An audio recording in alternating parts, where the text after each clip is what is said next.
안녕하세요. 불꽃 싸다구입니다. 구독, 좋아요, 알람 설정까지 부탁드리겠습니다. 그럼 오늘의 사연 바로 시작하겠습니다. 안녕하세요. 어릴 적에는 학교를 다니면서 라디오에 가끔 첫사랑 이야기, 친구들과 즐거웠던 이야기, 내가 하고 싶은 꿈들에 대해서 사연들도 보내곤 했는데 세상이 이렇게 변해서 유튜브에 이렇게 제가 사연을 보내게 될 날이 올 줄이야. 좋은 사연을 보내고 싶기도 하지만 사연들을 보니 저처럼 고생하고 사신 분들 이야기가 줄을 지어 있으셔서 저도 제 이야기를 살짝 얹어보려고 합니다. 저는 이전부터 입에 달고 살던 말이 나 결혼 안 해. 엄마 아빠랑 살래였어요. 결혼이란 것에 대한 환상이 없던 저는 늘 드라마에서 나오는 부부 사이의 갈등과 고부 갈등 이런 게 너무 싫었거든요. 그래서 결혼하느니 우리 가족이랑 행복하게 살겠다고 생각을 했었어요. 하지만 사는 게 마음대로 되는 게 하나도 없듯이 저도 그랬던 것 같아요.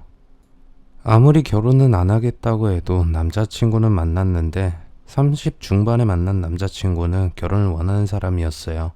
그게 바로 제 남편이었습니다. 저랑 모든 것이 잘 맞았는데 단 한 가지 안 맞는 게 있었다면 바로 결혼 문제였어요.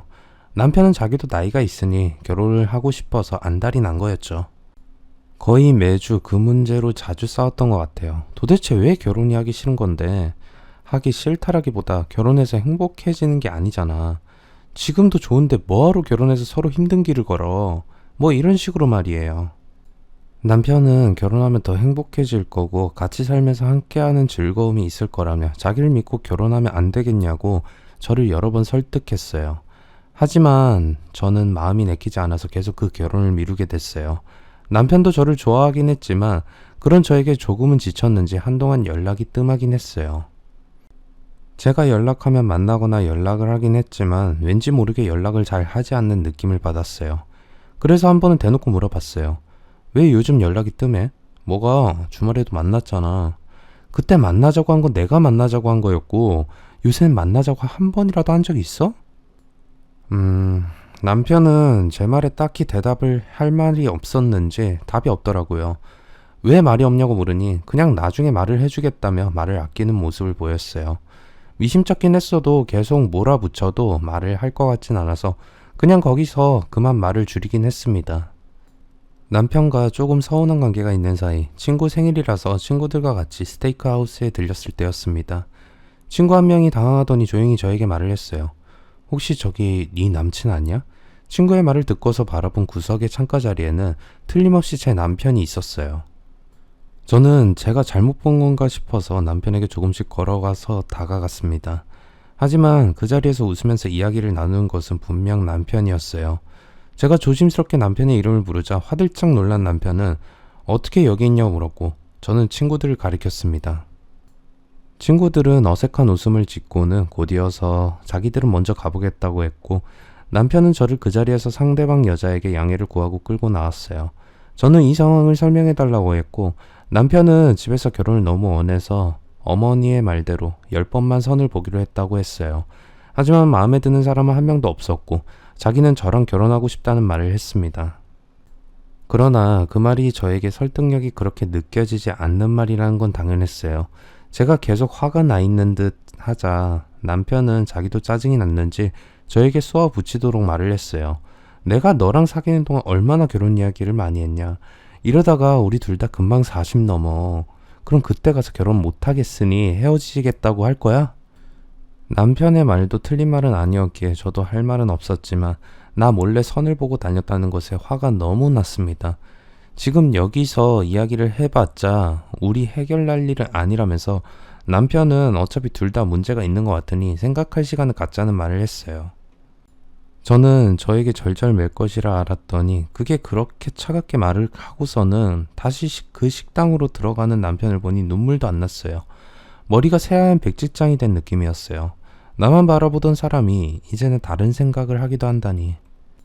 내가 알았던 그 사람이 맞는 걸까 싶기도 하고 이제 진짜 나 아닌 다른 여자랑 결혼할 생각을 하는 걸까 하는 생각에 현기증이 났습니다. 남편은 며칠간 연락이 없었고 저도 연락할 생각이 없었어요. 이대로 우리 사이는 끝나나 보다 싶은 생각이 들었고 이렇게 된 문제는 내가 남편과 결혼을 하지 않기로 해서 그랬던 걸까 하면서 자책하는 마음이 들기도 했습니다. 잠깐 연락이 없을 거라 생각했던 남편은 한 달이 넘도록 연락이 없었고, 저는 그 사이 너무 힘들어서 살이 6kg이나 빠져 홀쭉해 다른 사람처럼 보내버렸습니다. 다른 사람들이 다 무슨 일 있냐 물었지만 저는 뭐라 할 말이 없었어요. 생각할 시간을 갖기로 했기에 헤어졌다고도 헤어지지 않았다고도 할 수 없는 상황이었기 때문이었죠. 그 한 달이 저에게는 정말 피가 마르는 시간들이었고, 이제 내 인생에서 결혼이란 없는 거구나 싶었습니다. 그렇게 생각하고 있을 때 남편에게 연락이 왔고, 저는 남편과 이야기를 나누었어요. 남편은 왜 이렇게 살이 많이 빠졌냐면서 무슨 일이 있었냐고 물었고, 저는 대답 대신 고개만 절레절레 흔들었습니다. 남편은 그동안 생각 좀 해봤냐 묻는데 다 마른 것 같았던 눈물이 왈칵 쏟아져 버렸습니다. 남편은 무슨 일이냐며 미안하다고 저에게 울지 말라고 다독였어요. 그러면서 자기도 한 달이라는 시간 동안 어머니랑 약속한 그 선을 다 봤지만 너만한 사람 아직 못 찾았고, 나는 어떻게든 너와 결혼하고 싶은데 너는 아직도 생각이 더 필요한 거냐 물으면서 제가 괜찮다고 할 때까지 자기는 기다릴 수 있을 것 같다 했어요. 하지만 그렇게 시간을 가진 덕 때문인지 저는 그런 남편과 결혼에 대해서 긍정적으로 생각이 변했고, 이야기 끝에 결혼을 약속했습니다. 준비할 것이 많아서 바로 결혼을 준비했어요. 하지만 생각처럼 결혼이 쉬운 건 아니더라고요. 착착착착 다 잘 진행될 거라고 생각했는데 결혼이라는 게 신중하게 선택할 것들도 많고 비용도 많이 들고 가족 간에 인사도 나누고 해야 했어요.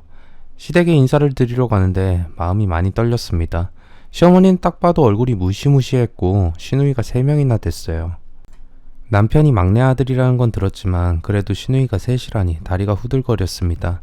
여자의 적은 여자라는 말이 있듯이 같은 여자이지만 더 적이 될 수 있게 잘 보이려고 애썼지만 성에 차하는 것 같진 않았어요. 보통 시어머니 얼굴이 무서우시면 반대로 성격이 따뜻하시던데 저희 시어머니는 첫인상과 똑같은 분이었어요. 바람이 쌩쌩 불면서 가족에 대한 걸 물으시는데 자기 눈에 안 찬다는 듯이 말을 하는 거였어요. 알고 보니 시댁이 좀 잘 사는 집이긴 하더라고요. 남편은 워낙에 그런 티를 내고 다니지 않아서 몰랐는데 꽤 잘 사는 집이어서 저와 사귀고 있다는 걸 알면서도 저희 집이 자기의 집에 격과 맞지 않는다는 걸 생각하고는 선을 보라고 강요를 많이 했나 봐요.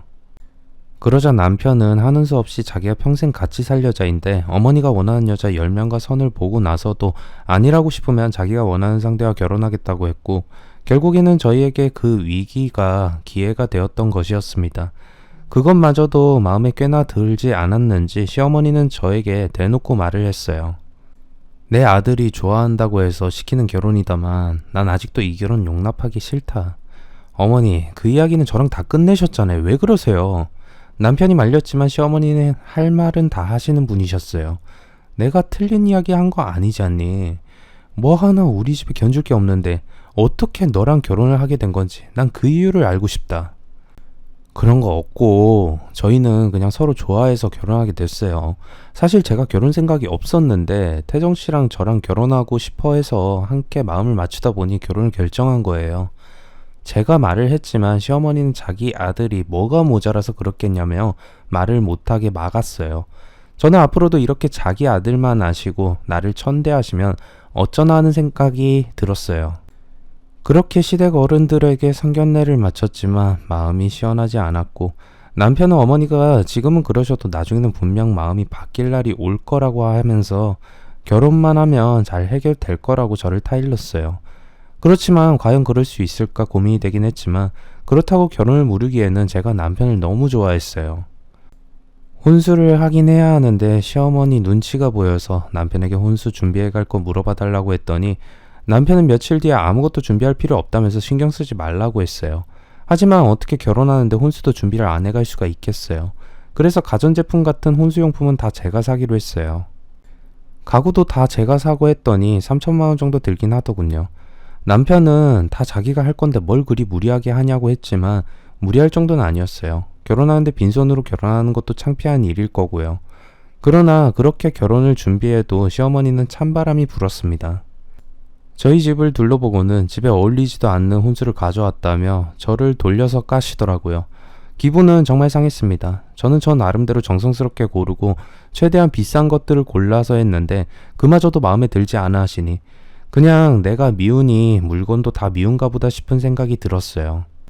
남편은 어머니가 원래 보는 안목이 까탈스러우셔서 그렇다고는 하는데 사실 시어머니가 살집도 아니고 나랑 남편이 살집인 건데 왜 그거 가지고 감나라 배나라 하시면서 그러시는 건지 모르겠었어요. 그러면서 다 바꿔오라고 하는데 난처해서 죽는 줄 알았습니다.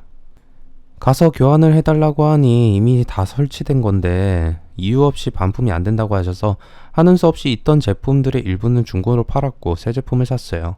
시어머니의 입맛에 맞는 제품으로 바꿔오니 그렇다고 칭찬을 하는 것도 아니고 더 바꾸는 것도 웃기는 짓이니 그대로 쓰라고 말을 하는데 진짜 뭐 저런 사람이 다 있나 싶을 정도였습니다. 남편을 사랑하지 않았다면 굳이 그런 결혼까지 하지 않았을 거예요. 내가 결혼하고 싶지 않은 하나의 조건이나 다름없었으니까요. 고부 갈등이라니 남편과 잘만 맞춰서 살아도 힘든 게 결혼 생활이라고 친구들은 말하던데 시어머니 때문에 시작부터 꼬이는 것 같다는 생각을 하게 되었어요.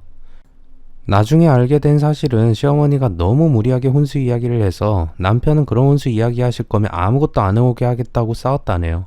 시어머니도 악에 받쳐서 그래 해오지 말라고 하면서 어차피 나중에 물을지도 모르는 결혼 혼수 받아서 뭐 하겠냐고 했다더라고요. 참나 그렇게 싸우고 남편은 혼수 이야기를 더 안 꺼냈는데 그걸 저에게 한마디 하신 거였죠.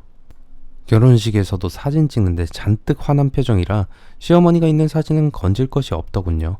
결혼 앨범은 그래서 결혼하고서 받고 난 이후로 한 번도 펴보지도 않았어요. 굳이 그런 얼굴을 다시 보고 싶지 않았으니까요. 시어머니도 그때 사진을 찾으시지도 않았어요. 저희 가족들은 시어머니 얼굴을 보니 네 고생길이 훤할 것 같은데 괜찮냐고 물어보긴 했어요. 그치만 저는 남편을 믿고 있었기에 무슨 일이 생겨도 남편을 믿고 잘 살아보겠다는 말을 했죠. 결혼을 하고 나서 시댁에 가는 건 죽기보다 더 싫긴 했습니다. 갈 때마다 눈칫밥 먹어야 하고 또 시댁 식구들의 저에 대한 홀대와 부정적인 관심이 그 이유였지요. 처음 시댁에 갔을 때도 저를 투명인간 취급하듯이 했으니까요. 처음 왔으니 일단 앉아있으라고 했지만 시누이들은 저를 아래 위로 훑으면서 낄낄대기 시작했어요. 대충 들어도 제 욕인 건 분명히 했습니다. 신경 써서 옷을 입고 갔는데도 명품도 아닌 옷을 입고 왔다고 말을 하면서 태정이는 어떻게 저런 애를 만나서 결혼할 수가 있냐고 하기도 했어요. 사실 시댁이 잘 살긴 했고 저는 그 집에서 어울리지 못하는 건 알고 있었어요. 하지만 그렇다고 해서 그게 비난받을 일은 아니잖아요. 시누이들도 자기들의 능력으로 잘 살았던 것도 아니었고 다 그 시아버지의 아버지가 사업을 잘 이끌어 나가서 시아버지가 물려받아서 잘 사는 편이었던 건데 그걸 되게 자기들이 잘나서 그런 거라고 생각을 하는 것도 진짜 싫었습니다.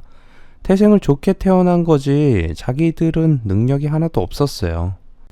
첫째 시누이는 일찍 결혼했다가 남편이 바람핀 거로 몰아서 위자료를 뜯어내고 이혼한 걸 자랑하듯이 이야기를 하고 다녔고 둘째 시누이는 노처녀라서 엄청나게 히스테리를 잘 부린다고 들었어요. 집안에서도 시부모님과 대판 몇 번 싸우고는 그 이후로 집을 나가서 산다고 하더라고요. 그리고 마지막 셋째 시누이는 얼굴은 예쁘장하게 생겨서 은근히 사람 속 끓는 그런 사람이었어요. 시부모님한테 알랑방구 껴서 가게를 하나 냈다가 망하고서는 또 무슨 사업을 하겠다고 하면서 붙어서 지냈거든요. 자기네들이나 잘하지 누구더러 옷 지적을 하고 인성을 지적하는 건지 생각 같아서는 한 대씩 쳐주고 싶었지만 10월 뒤에 시누이들이니 제가 참아야 했던 거였어요. 말 그대로 손 하나 까딱하는 것도 싫어해서 가정부를 둘 정도였습니다. 시어머니도 마찬가지였고요. 가정부가 없으면 아무것도 못하는 건지 내돈 가정부를 불러대는데 가정부 아주머니를 보면서 저런 인간들 사이에서 어떻게 일을 하실까 싶었어요. 시댁에 다녀올 때마다 소화가 너무 안 돼서 체할 지경이었어요. 식사 자리에서 저는 없는 인간을 취급당하긴 했지만 그래도 눈칫밥을 안 먹을 수는 없었거든요. 남편에게는 미안했지만 시댁에 갈 때 몇 번 핑계를 대기도 했었어요. 갑자기 없는 회사 일이 생겼다고 한다거나 아프다고 해서 병원에 갔다가 집에서 쉰다고 했죠. 물론 남편은 혼자 나가고 전 일이 생겨서 나간다고 하고 남편이 나가자마자 바로 집으로 돌아와서 잠자곤 했어요. 얼마나 가기 싫고 그 사람들의 틈바구니에 있기 싫었으면 제가 그랬겠어요. 몇 번 그러다가 남편에게 한 번은 들키기도 했어요. 그랬더니 남편은 싫었으면 자기한테라도 말을 하지 왜 자기에게까지 숨기냐고 했지만 매번 남편에게 말하면 그것도 양심이 없어 보이니까 그럴 수 없어서 그랬던 건데 민망하기도 했습니다. 남편이 아마 그 사실을 시댁에 알렸다면 아마 불을 보듯 뻔했을 테지만 남편도 그렇게 멍청하지는 않아서 그런 말까지는 하지 않은 것 같았어요. 시댁과의 사이가 썩 좋지는 않았지만 그럭저럭 저만의 방식으로 그렇게 시댁과의 사이를 이어나가고 있었습니다. 그냥 그렇게만 있었으면 저도 참고 살았을지도 모릅니다. 그렇게 짱짱하게 잘 나가고 저를 무시하던 시댁이 폭삭 주저앉기 전까지는요. 시아버지가 경영하던 회사에 여러 가지 문제가 복잡하게 걸리면서 위기를 맞게 된 거였어요. 게다가 문제는 그 바람에 시아버지마저 쓰러져 버렸던 거였습니다. 가족들은 정신이 하나도 없었죠. 시아버지 외에는 회사를 운영해 본 사람이 없었기에 문제가 생겼어도 해결할 방법이 없었던 거였어요. 부자는 망해도 3년은 간다고 했던 것 같은데 시댁은 아무것도 남지 않았어요. 심지어 살던 집도 저희가 살던 집까지 모두 다 팔아서 처분할 수밖에 없는 상황에 이르렀습니다. 그 상황에서 시아버지도 돌아가시고 가족들은 모두 멘붕이 왔습니다. 장례식을 치르면서도 가족들끼리 싸움이 일어났어요. 부조금은 내가 지금 당장 필요하니 가져갈게. 언니 미쳤어? 무슨 짓이야? 공평하게 나눠야지. 네 손님들은 몇 없던데 뭘 나눠. 유산이라고는 이것밖에 없는데. 다들 시끄러워. 엄마가 다 알아서 쓰고 남은 걸 나눠줄 테니 그리 알아. 그나마 가진 것이라고는 부조금이 전부인 상황이라서 그걸 가지고 싸우더군요. 남편은 거기에 끼지도 못할 정도로 시누이들하고 시어머니가 싸우는데 진짜 말 그대로 꼴사납다는 말이 맞았어요. 부조금이 많을 거라 생각했지만 회사가 망한 상황에 부조금도 생각처럼 많이 들어오지 않았더군요. 그래서 장례 비용을 치르고 남은 돈은 시어머니가 가져가셨는데 시누이들은 시어머니에게 그 돈을 자기에게 달라고 징징대더군요. 그렇게 잘난 체 하더니 돈 앞에서는 가족도 없고 창피한 모습뿐이었습니다. 그런데 더 황당한 일은 그 다음부터였어요. 돈이 탈탈 털린 시집이 오갈 데가 없게 된 거였습니다. 저는 뭐라도 그래도 대책이 있겠지 하는 생각을 하고 있었는데 대뜸 시어머니가 저에게 하는 말이 너무 황당했어요. 너 시집 올 때 혼수도 제대로 안 해왔는데 지금이라도 혼수 비용을 좀 가져오렴. 니네 부모님한테 이야기 좀 해. 시어머니는 저에게 돈을 맡겨둔 것도 아니면서 혼수 비용을 달라고 말하는데 어이가 없었어요. 게다가 사돈도 아니고 니네 부모님이라는 말을 하는데 그것도 거슬렸고요. 저는 결혼할 때 나름 혼수를 준비해 갔는데 그것은 혼수 축에도 끼지 않는다는 듯이 저희 부모님에게 돈을 달라는 게 기분이 상했어요. 이제 와서 혼수를 달라고 하는 건 좀 그렇지 않아요? 저도 원래 그런 성격은 아닌데 그 말이 얼마나 기분이 나빴으며 화가 나서 쏘듯이 말을 했겠죠. 시어머니는 우리 아들이 어떤 아들인데 그딴 거지 같은 혼수를 가지고 와서 거기에 미치려고 그랬냐고 따져댔어요. 그랬더니 남편이 중간에서 가로막고는 자기가 해결하겠다고 했어요. 일단은 오갈 데도 없어서 호텔에 며칠 묵기로 했다고 하는 거예요. 잠깐 뭘 전해주려고 갔는데 진짜 이 사람들이 인간이 맞나 싶었던 게 숙박비 낼 돈도 없으면서 호텔에 굳이 묵겠다고 우기더니 거기에서 룸서비스를 시켜 먹는 거예요. 저는 솔직히 남편이 알아서 해결하겠다고 하고 어떻게 방법이 있겠거니 싶었는데 저렇게 돈이 없는데도 펑펑 써대는 인간들이 과연 대책이 있는 걸까 싶은 마음이 들었던 거죠. 그런데 막상 뒤로 가보니 남편도 대책이 없었던 거였어요. 너무 황당하고 당황스러웠어요. 제가 무슨 수도 없이 그렇게 다짜고짜 돈을 같이 쓰는 시댁 식구들을 어떻게 감당하겠어요. 돈은 청구가 되고 시댁 식구들은 돈이 없어서 난감해하더니 남편에게 말을 했나 봅니다. 남편도 이래저래 알아봤는데 집이 망했다는 소문이 돌자 친구들도 돈을 빌려주기를 거부했나 봐요. 밥값이나 하라면서 10만원씩 쥐어주는 친구들도 있었는데 그건 다 자기 담뱃값으로 썼고요. 그래놓고는 저에게 어디서 돈 빌릴 데가 없느냐고 묻는 것이었어요. 아니 첫째 형님은 돈 있으실 거 아니야. 그 돈은 어쩌고 돈이 없으시대.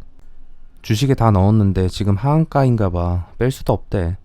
아니 뭐 한 푼도 없으시다는 거야? 그러면 왜 호텔에 묵었어? 무슨 돈이 있다고? 우리 집 무시해? 우리 집 곧 다시 일어설 거야. 그렇게 말하니까 섭섭하다. 남편은 저에게 오히려 섭섭하다고 말하는데 저는 화만 났어요. 결국 호텔비 정산도 제대로 못해서 제가 회사에서 생활비 대출을 받아서 갚게 되었는데 언제 갚을 수 있는 건지 답도 없는 상황이었어요. 그러더니 호텔에서 나와서 오갈 데가 없어지니 난감해했습니다. 그러면서 너희 집에 잘 데가 있는지 물어보라는 것이었어요. 저와 남편이 어쩔 수 없이 친정에 들어가서 살고 있었거든요. 제가 물어보니 친정엄마는 하는 수 없다는 듯이 집 구할 동안만이라도 계시라고 하더군요. 시댁 식구들은 저희 집에 와서 인사는커녕 휙 여기저기 둘러보기 시작했어요. 여기는 우리 화장실만큼 크기가 되네. 이 방이 전부인가? 방이 3개가 전부인가 봐. 그냥 이 방으로 쓰자. 대뜸 인사도 없이 둘러보고는 부모님 안방을 차지하겠다는 말을 하는 겁니다.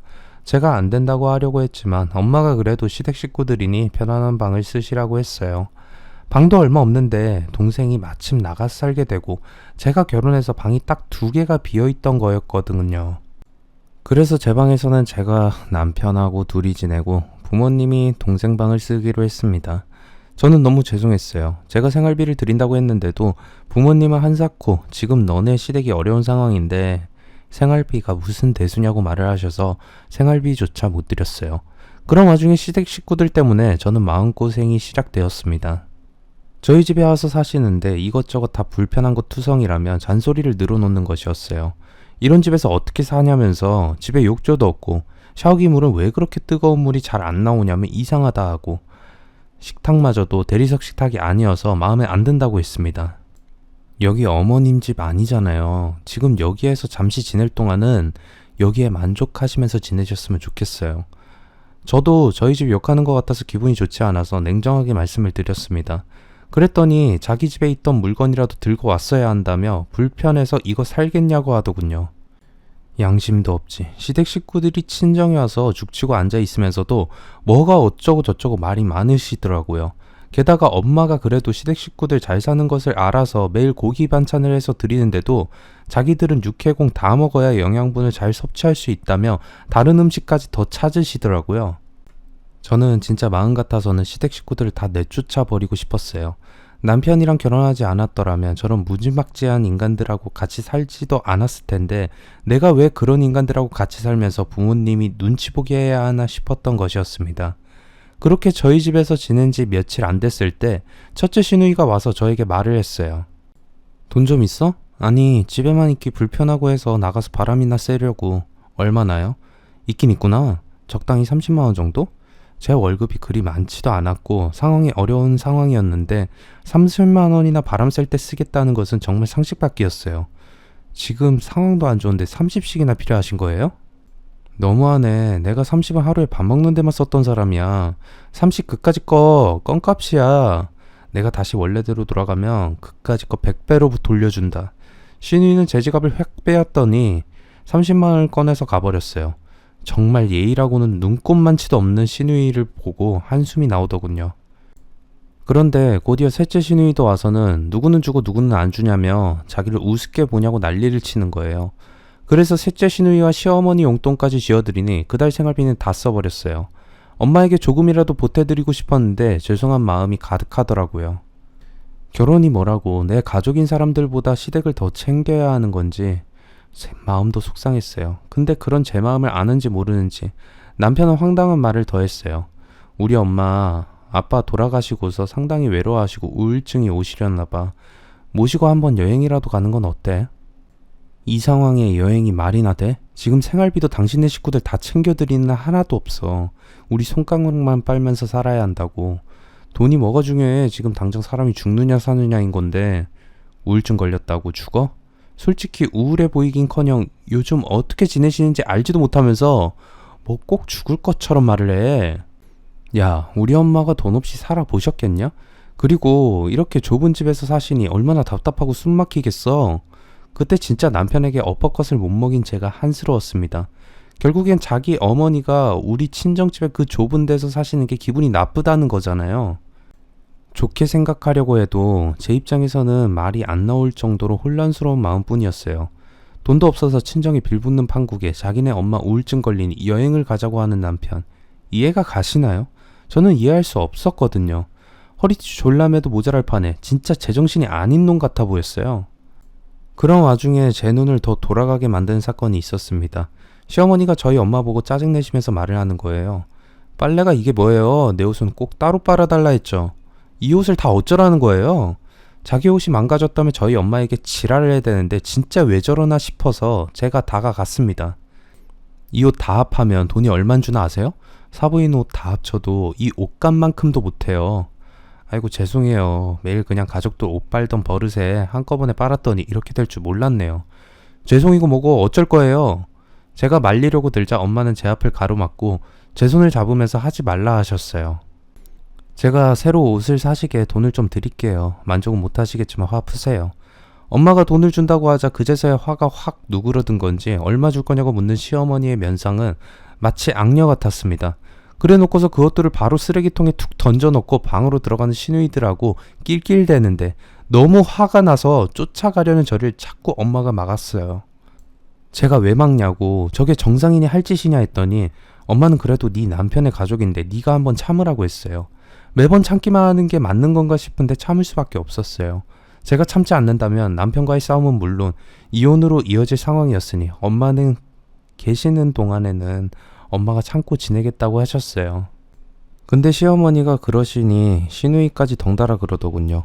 괜히 자기 옷들을 망쳐놓고 이거 옷이 왜 이러냐며 저희 엄마에게 시누이들도 따지는 거예요. 그래서 그럴 리가 없다. 내가 옷을 빨았다고 했더니 그러면 내가 없는 말을 하겠냐면서 저희 엄마한테 나이 드셔서 빨래 하나 못하시면 어쩌냐고 했어요. 저는 너무 화가 나서 시누이에게 따지려고 하자 엄마는 그때도 그러지 말라고 했어요. 엄마가 용돈을 좀 드리는 거로 마무리가 됐는데 제가 그래도 화가 사그라들지 않았어요. 이건 뭐 자해공갈당 같은 인간들도 아니고 왜 우리 집에 벌레처럼 빌붙어서 살면서 어떻게 우리 엄마의 쌈짓돈까지 다 빼앗아 가려고 안달을 하니 제 눈에는 곱게 보일 리가 만무했죠. 진짜 돈이 있다가 없어서 힘든 건 알겠지만 그렇다고 해도 염치까지 팔아먹는 사람들인 거는 몰랐어요. 그런데 그렇게 돈을 받아먹고 한다는 것이 비싼 음식점 가서 식사를 하는 것이었고 미용실에 가서 머리를 하고 오는 것이었어요. 친정 식구들에게 얼굴을 못 들 정도로 창피하기도 하고 그런 시댁 식구들이 너무 못마땅하고 부끄러웠습니다. 그래서 그 이야기를 남편에게도 말을 했죠. 자기네 식구들 정말 너무한 거 아니야? 아니 우리 엄마한테 이것저것 집안일을 다 시키는 것은 물론이고 그걸 핑계로 엄마한테 돈까지 뜯어내서 타 쓰는 거 진짜 아니지 않아?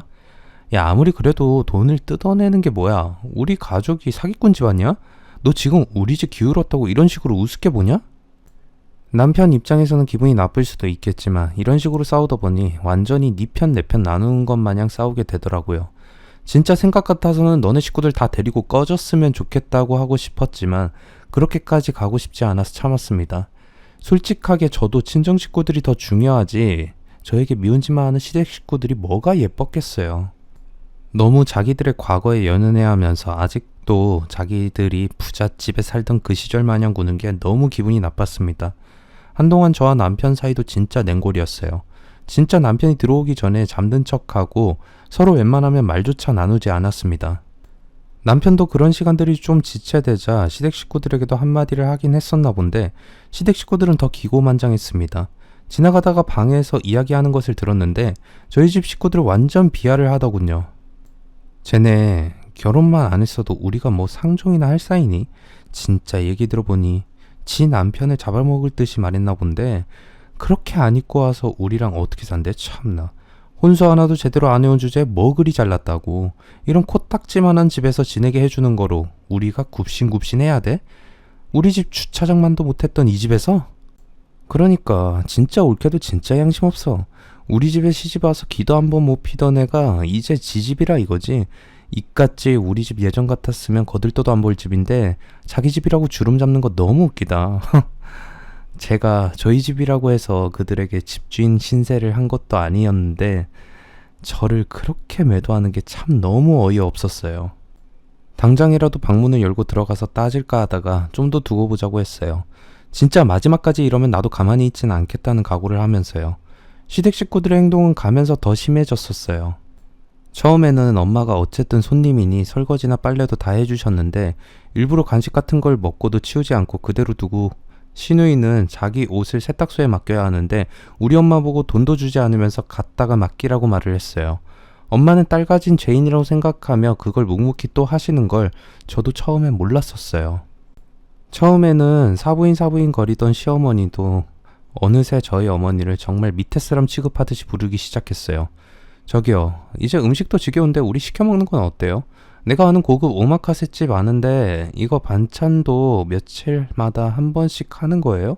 도대체 지겨서 입을 대기도 힘든데? 삼시세끼를 매번 다른 반찬을 먹다가 같은 반찬 먹으니 입맛이 너무 안 돌아서 말이야.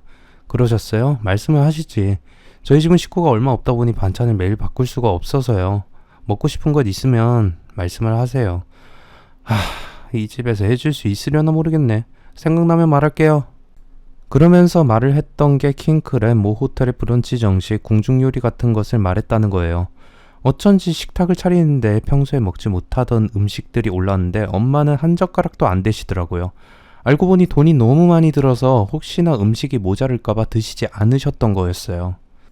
그리고서 자기가 우울하다며 유명한 클래식 콘서트를 예매해달라고 하셔서 그런 것도 잘 모르시는 엄마가 현장 예매까지 해서 찾아오시기도 했고요. 그랬는데 그 모든 돈은 하나도 주지 않고는 티켓 자리가 안 좋다며 가장 좋은 자리로 바꿔오라고 했다는 거예요. 그렇게 가고 싶었으면 본인들끼리 미리 예매를 하든가 다 늦게 예매해달라고 해놓고는 저희 엄마에게 자리가 왜 이러냐고 하는 모습을 제가 본 거였어요.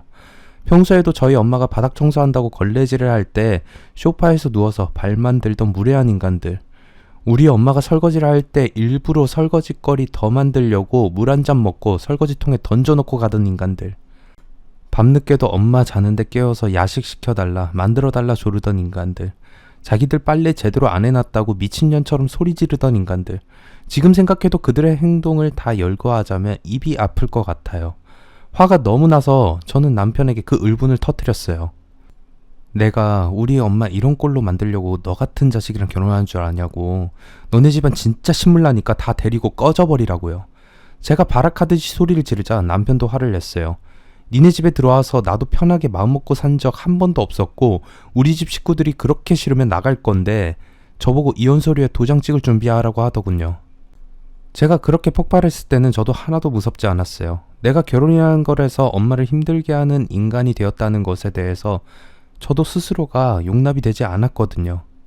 시댁 식구들이 아무리 그렇게 생각 없고 예의 없이 굴었다 해도 남편이 사과하고 좀 더 시댁 식구들한테 그렇게 하지 말라고 이야기를 했다면 저도 어떻게 해서든 참고 넘어갔을 거예요. 시댁 식구들과 산 몇 달 동안 시댁 식구들은 한 번도 저희 가족을 배려해 준 적이 없는 것은 물론 자기들 뜻대로 다 했어요. 화장실 가는 것이 불편하다고 하면서 비데 달아달라 해서 없는 살림에 비데도 달았고 욕실이 춥다고 해서 라디에이터랑 욕실 조명까지 다 달았어요.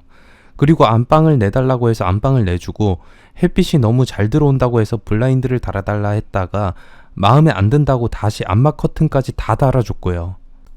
평소 저희 집 살림이 크게 넉넉한 게 아니었기에 한 달에 100만원 정도로 생활비가 들었는데 시댁 식구들이 들어오고서는 300만원 정도 드셨는데도 엄마는 아무 말도 안 하셨어요. 나중에 그 돈이 어디서 났냐 했더니 나중에 이사 갈 돈을 헐어서 쓰셨다는 거예요. 힘들게 번 돈을 왜 그 사람들이 사치를 부리는데 다 써야 했는지. 제가 일찍 알았다면 그렇게는 못하게 했을 것 같아요. 남편과 그렇게 싸우니 집안에서 모를 수가 없었어요. 다들 모여왔는데 남편이 이혼하자고 깨깨거리자 시댁 식구들도 다들 한마디씩 깨깨거리더라고요. 처음부터 저런 애랑 결혼하게 만든 게 잘못이라면서 잠깐 같이 사는 거로 이런 식으로 사람 무시하는 며느리는 필요 없다면서요. 저희 엄마는 왜 이렇게까지 됐냐고 물었지만 저는 엄마에게 더 이상 참을 필요 없다고 했어요. 엄마는 조금 생각하시는 듯 하더니 네 결정이 그렇다면야 나도 반대하지는 않으마 하셨고요. 그 이야기에 남편도 그렇고 시댁 식구들도 화들짝 놀라는 눈치였어요. 저희 엄마가 평소 때는 되게 조곤조곤하게 말씀을 하시고 내색을 잘 안 하시는 분이었는데 제가 결정했다고 하자 엄마도 딱 손을 뗀 느낌이었으니까요. 그때부터 판도가 바뀌었죠. 이혼하는 거 나는 무섭지도 않으니 이혼을 할 거라면 도장은 찍되 니네 집 식구들이 우리 집에서 먹고 쓴 돈만이라도 토해내. 그리고 내가 회사에서 받은 대출금 그거 네 월급으로 다 갚아. 난 너네 가족이 쓴 돈 한 푼도 갖고 싶지 않으니까. 남편은 돈 이야기가 나오자 쭈그러 들더군요. 사실상 생활비 자체도 남편의 월급에서 그다지 쓴 게 없었어요.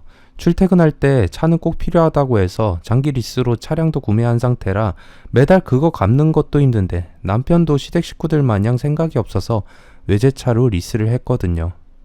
안 된다고 했지만 남편은 자기는 외제차만 타와서 국산차는 못하겠다는 쓰레기 같은 소리를 짓거렸었어요. 그래서 돈이 없는 게 뻔히 보였지만 저는 그들로 인해서 손해본 친정엄마의 부담을 조금이라도 줄여드려야겠다는 생각부터 들었거든요. 돈 이야기가 나오자 시댁 식구들은 역시나 분주해졌어요. 그걸 왜 돌려줘야 하냐며 우리가 먹고 썼으면 얼마나 썼다고 말입니다.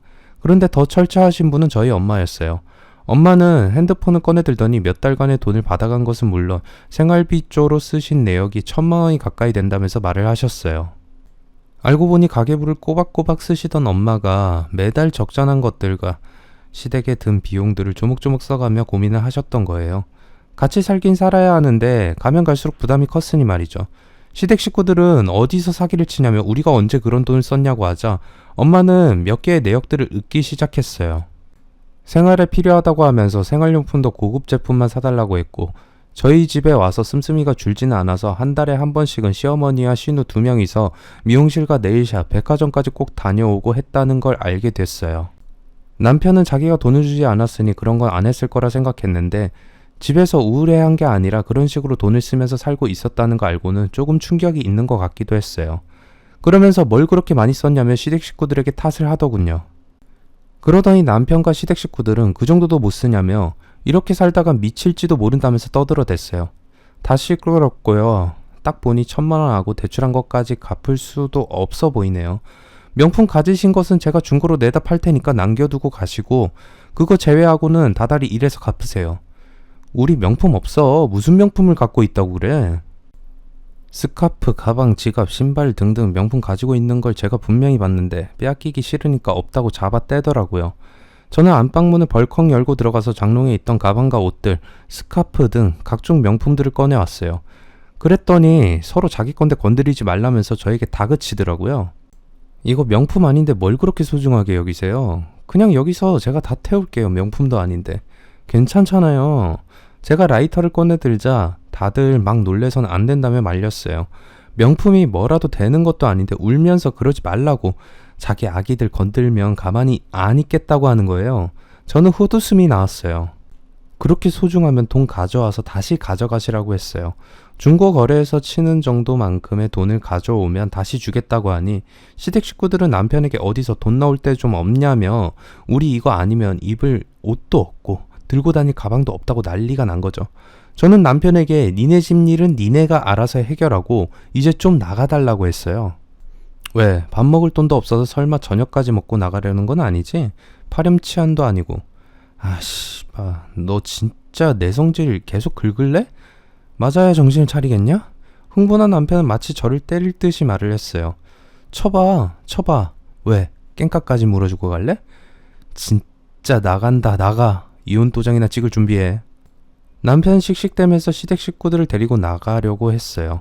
시댁 식구들은 울면서 자기들 짐은 갖고 나가겠다며 안 떼먹고 돈을 주겠다며 애걸복걸을 하는 게 진짜 가여울 정도였습니다. 남편은 너무 화가 난 통에 시댁 식구들을 무조건 데리고 나갔어요. 무슨 깡으로 그랬는지까지는 알 순 없지만 그렇게 나가고 난 남편과 시댁 식구들은 꽤나 조용하더군요. 이혼 도장을 찍자고 해서 도장까지 찾아놓고 기다렸건만 연락이 없었어요. 저는 솔직히 빨리 이혼하고 새 삶을 출발해야겠다는 각오까지 섰거든요. 각오를 했지만 마음이 약해지기 전에 빨리 처리를 하고 싶었는데 남편이 연락이 없으니 궁금해지긴 하더라고요. 도대체 뭐 하면서 살고 있길래 연락도 안 하고 지낸 건가 하고요. 그래서 기다리고 있는 와중에 남편과 같이 아는 분의 결혼식 청첩장이 왔더라고요. 남편에게 그걸 핑계로 연락을 했죠. 난 그 결혼식 안 갈 거니까 혼자 다녀오라고. 그리고 언제 이혼할 거냐고 말이에요. 남편은 기운이 잔뜩 빠진 목소리로 저에게 말을 했어요. 지금 내가 너무 힘드니까 그렇게 이혼하고 싶으면 자기 도장 줄 테니 찍고서 접수하라면서 말이에요. 저는 어차피 할 거면 빨리 하자는 생각으로 남편을 찾아갔어요. 남편은 잠도 못 잔 듯한 퀭한 얼굴에 상당히 피곤해하는 게 보였어요. 집 나가서 잘 살 듯이 하더니 왜 그렇게 죽을 상이야? 사람 기분 나쁘게. 시비 걸지 마. 너 아니어도 내 신경 긁을 사람 널렸으니. 사실 남편에게 크게 화가 난 것보다 시댁 식구들의 행동이 화가 난 것이었는데 힘들어하는 남편을 보니 마음이 짠하긴 하더군요. 들어보니 시댁 식구들이 죄다 여자들이고 뭘 제대로 일해본 적도 없어서 아무것도 못하고 찜질방에서 지낸다고 했어요. 근데 찜질방에서마저 카드키로 이것저것 막 긁어먹고 마사지 받고 하는 통에 남편은 회사 다니는 것 말고도 야간에 일을 더 해야 해서 지칠 대로 지쳐있는 상황이었죠. 남편은 저에게 자기 식구들 때문에 고생 많았던 것 같다며 미안해했어요. 직접 겪어보니 시댁 식구들이 돈이 없는데도 돈을 계속 달라고 하고 요구하는 것이 많아 꽤나 시달렸던 듯 했습니다. 안쓰러운 마음이 있긴 했지만 내 엄마에게 그렇게 했던 시댁 식구들이 더 고생을 했으면 좋겠다는 생각도 들었어요. 그렇게 저는 남편에게는 큰 악강점보다는 아나무인인 시댁 식구들 때문에 남편과 이혼을 했고, 얽혀있는 것들 때문에 간간히 연락은 하면서 살고 있습니다. 남편은 저에게 연락하면 미안하다고 말을 많이 해요. 지금은 외제차도 팔고 대중교통을 이용하면서 다닐 정도로 좀 착실한 남자가 되었답니다. 시댁 식구들은 친척들에게 돈을 빌리다가 욕도 많이 먹었다고 들었어요. 돈도 없으면서 계속 돈 쓰고 다닌다고 적선하는 셈 칠 테니 다음부터 다시 연락도 말라는 말을 들으면서도 돈 받아들고는 많이 좋아해서 남편이 속상해서 말을 잊지 못했다 하더라고요. 그런 시댁 식구들을 모시고 살았으면 아마 제가 그런 모습이었겠죠. 남편은 끝나지 않는 굴레에서 살고 있는 것 같은 기분이라고 했어요. 이전처럼 집안을 다시 세울 수도 없는데 씀씀이는 여전히 커서 돈만 써대는 식구들을 바라보면서 혼자 견디고 있는 걸 언제까지 해야 할지 모르겠다고 하면서 너라도 벗어나서 잘 된 것 같다며 저에게 농담 아닌 농담을 던지기도 했습니다. 엄마는 간간히 남편 소식과 시댁 소식을 물어보기도 했어요. 엄마도 참기 힘들었는데 그래도 제 결혼을 위해서 많이 참았다면서 내가 힘든 것보다 네가 마음이 아프고 속상한 게 싫어서 이혼이라도 하라고 한 거라고 저에게 말을 해주었어요. 엄마가 고생을 제일 많이 했는데 결국에는 딸 생각하느라 엄마도 힘들게 참고 계셨던 거였죠. 저는 앞으로 결혼할 생각은 없어요. 제 친구 말을 빌리자면 고아랑 결혼하면 했지. 시댁 식구들과 불화해 일부러 비 맞춰가면서 결혼을 할 필요는 없다는 생각을 하고 있거든요. 인생에서는 이런 경우도 있고 저런 경우도 있겠지만 저는 이제 제 인생에 대해서는 확신이 생기게 된 것 같아요. 인생은 남자나 결혼이 중요하지 않기에 또 남자를 만나서 행복하게 사는 것보다는 이제 그 외의 것들을 생각하면서 살아가 보고 싶다는 결론이 나게 되었어요. 제 일생을 돌아봤을 때 시댁 식구가 친정 식구를 무시한다는 건 결국 나 자신을 무시하는 거라고 밖에 보여지지 않았으니까요. 혹시라도 남편이나 시댁 식구가 친정 식구들을 무시한다면 확실하게 말하세요. 나 무시하는 행동하지 말라고요. 말하지 않는다면 남편들은 정말 몰라요. 속상할 때는 속상하다고, 아닌 건 아니라고 말하는 소신 있는 결혼 생활 되시길 바랄게요. 제 사연 들어주신 분들 감사드립니다. 긴 글 읽어주셔서 감사합니다. 구독, 좋아요, 알람 설정 부탁드립니다.